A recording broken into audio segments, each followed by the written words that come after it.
సమాధానములు అందరికీ కలుగును గాక. అవకాశం ఇచ్చిన పాస్టర్ గారి వందనాలు. అదేవిధంగా చేరొచ్చిన అందరికి కూడా నా హృదయపూర్వక వందనాలు తెలుస్తున్నానండి.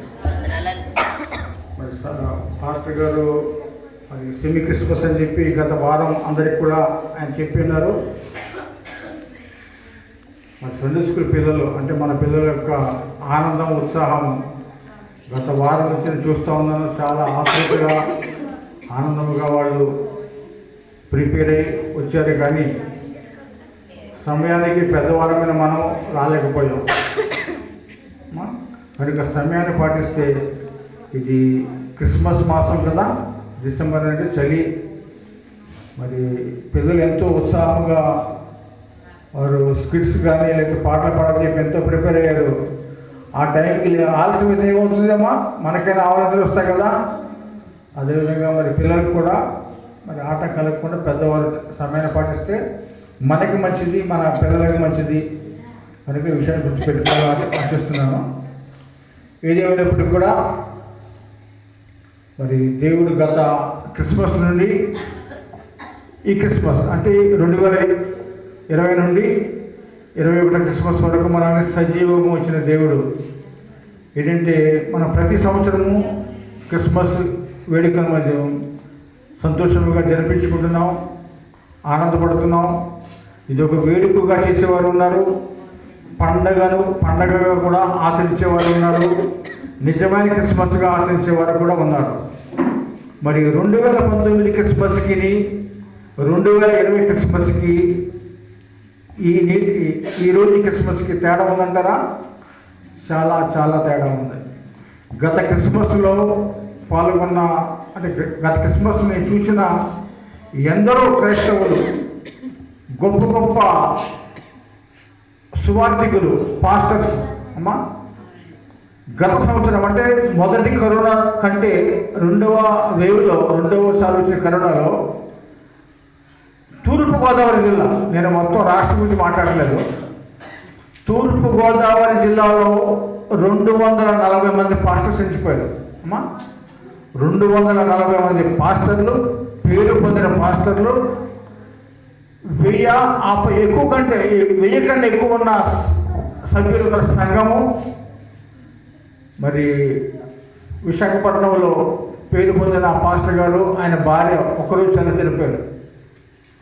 మా బంధువులలో ఎనమంటికి చనిపోయారు నర్సాపురంలో. అందులో పాదిరి గారు ఉన్నారు. వారి ఆ సమాధి కార్యక్రమం కూడా నాకు అనుమతి లేదు, ఎందుకంటే రానివారు కదా. ఇంత ఘోరమైన విపత్తు నుండి దేవుడు నన్ను తన బలిష్టమైన రెక్కల కింద కాచి కాపాడి ఈరోజు వరకు మనం కాచి కాపాడిన దేవుడు. అదేవిధంగా మరి పిల్లల క్రిస్మస్ అని చెప్పి పాస్టర్ గారు సెలబ్రేట్ చేయడం ఇది గొప్ప ధన్యత. అది ఎందరికో మరి చాలామందికి ఈ కరోనా అంటే భయం లేదు, దేవుడు అంటే అసలు భయం లేదు. కానీ భయం కలిగి మనం జీవించాలని చెప్పి దేవుడు ఇటువంటి భయంకరమైన విపత్తులను మన మధ్యలోకి ఆయన పంపిస్తున్నాడు. అయినప్పటికీ కూడా ప్రజలు మారుతున్నారమ్మా? లేదు. మరి గొప్ప సాక్ష్యం ఏంటంటే మన సంఘాన్ని దేవుడు కాచి కాపాడాడు.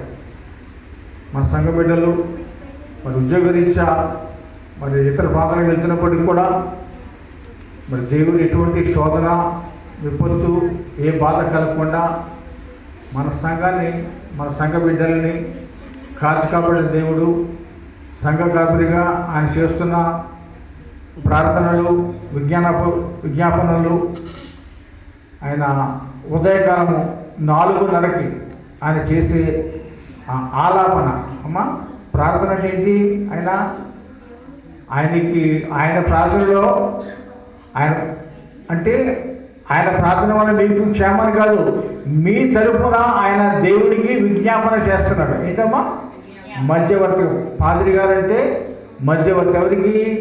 సంఘానికి, దేవునికి ఆయన మధ్యవర్తి ఉన్నాడు. ఏంటమ్మా? మీడియేటర్. అంటే మీ తరపున దేవునికి ఆయన విజ్ఞాపన చేస్తూ మధ్యవర్తిగా ఉండి మీ సాధక బాధలు, మీ కష్ట సుఖాలు, మీ తరఫున దేవుని అమ్మా మీరు కూడా చేయొచ్చు ప్రార్థన అమ్మా.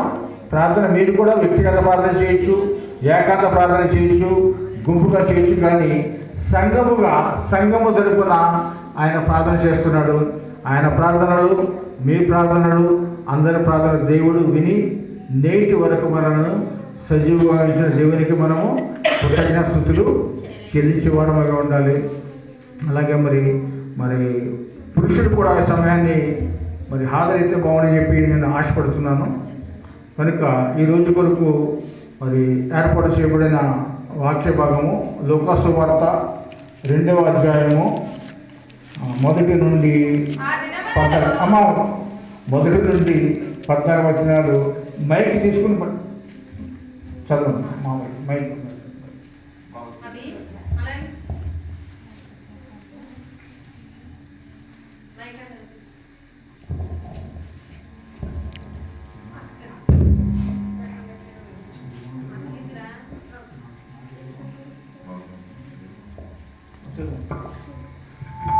ఆ దినములలో సర్వలోకమునకు ప్రజాసంఖ్య రాయవలెనని కైసరు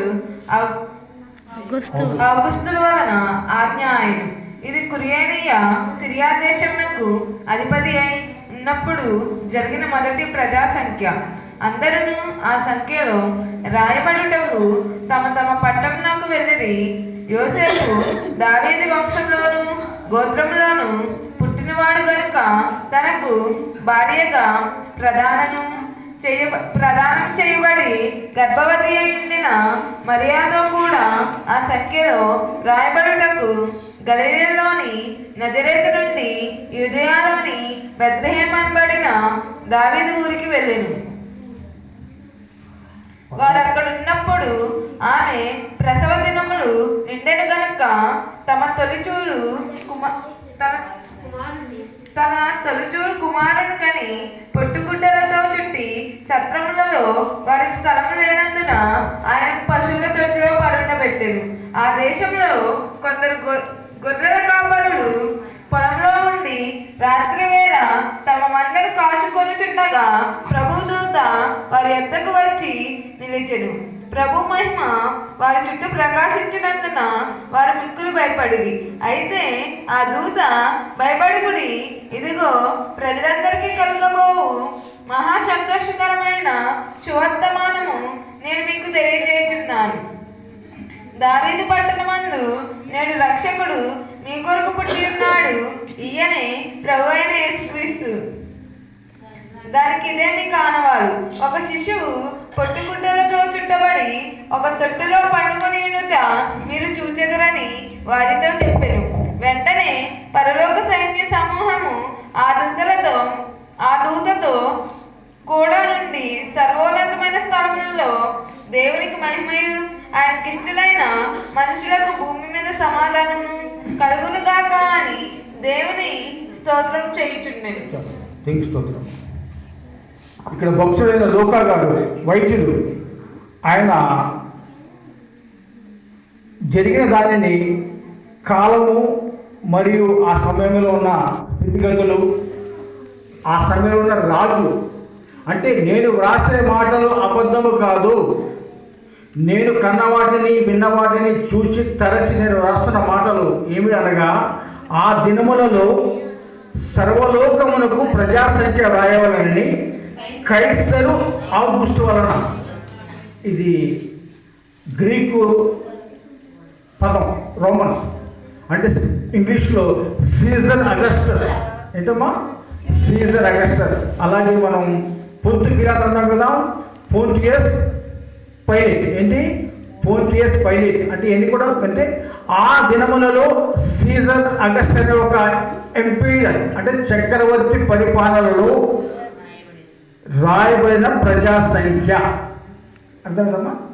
ఆ దినములలో సీజర్ అగస్టస్ అనే రాజు పరిపాలనలో సెన్సస్ అంటే మనకు రాస్తారు కదా, మనకి ఓట్ల లెక్కింపు, జనాభా, ఆ విధముగా రాసే క్రమములో ఈ మరియా యూసుఫ్ అనేవారు ఆ ప్రజా సంఖ్యలో రాబోయేటకు ఎక్కడికి వెళ్ళారమ్మా? ఐగుప్తుగా బెత్లెహేము అనేది ఎరుసలేముకి వెళ్ళారు. బెత్లెహేమ్ అనే దావీదు ఊరికి వెళ్ళారు అమ్మా. అంటే బెత్లెహేమ్ అనేది కుగ్రామం. అయితే మరి పాస్టర్ గారు ఇచ్చిన సమయంలో తక్కువ కనుక మరి ఈ వాక్యం ఈ 14 వచనాలు చెప్పాలంటే మాకు కొంచెం సమయం పడుతుంది కాబట్టి ఈ సమయంలో బాలుడైన యేసు పుట్టినప్పుడు ఆయనను చూచుటకు 3 గుంపులు వెళ్ళాయి. ఎంతమంది వెళ్ళారు అంటే 3 గుంపులు కానీ 3 గ్రూపులు కానీ 3 రకాలైనటువంటి ప్రజలు వారు వెళ్ళారు. మొదటగా ఎవరు వెళ్ళారంటే ఈ కింద చూసినట్టే అప్పుడు మరి యేసు పుట్టినప్పుడు వెంటనే పరలోక సైన్య సమూహము ఆ దూతతో కూడా ఉండి సర్వోన్నతమైన స్థలములలో దేవునికి మహిమయు ఆయన ఇష్టమైన మనుషులకు భూమి మీద సమాధానం కలుగుగా కానీ దేవునికి స్తోత్రం చేసి ఉండదు. ఎవరు వచ్చారు ఫస్ట్ మొదటిగా దేవుని దూతలు. వెంటనే పరలోక సైన్య సమూహము ఆ దూతతో కూడా ఉంది. ఆ దూత ఎవరంటే ఒక దూత, ఆ వెంట ఆ ప్రధాన దూత ఎవరంటే ఆ ప్రధాన దూతల్లో ఉన్నారు చాలా మందిలో గాబ్రియల్ దూత. గాబ్రియల్ దూతే కదా కన్యమైన మరియకు ఆవిడ వర్తమానం తెచ్చింది, యోసేపుతో మాట్లాడింది. ఆ దూతతో కూడా ఉంది. వాళ్ళ సర్వోన్నతమైన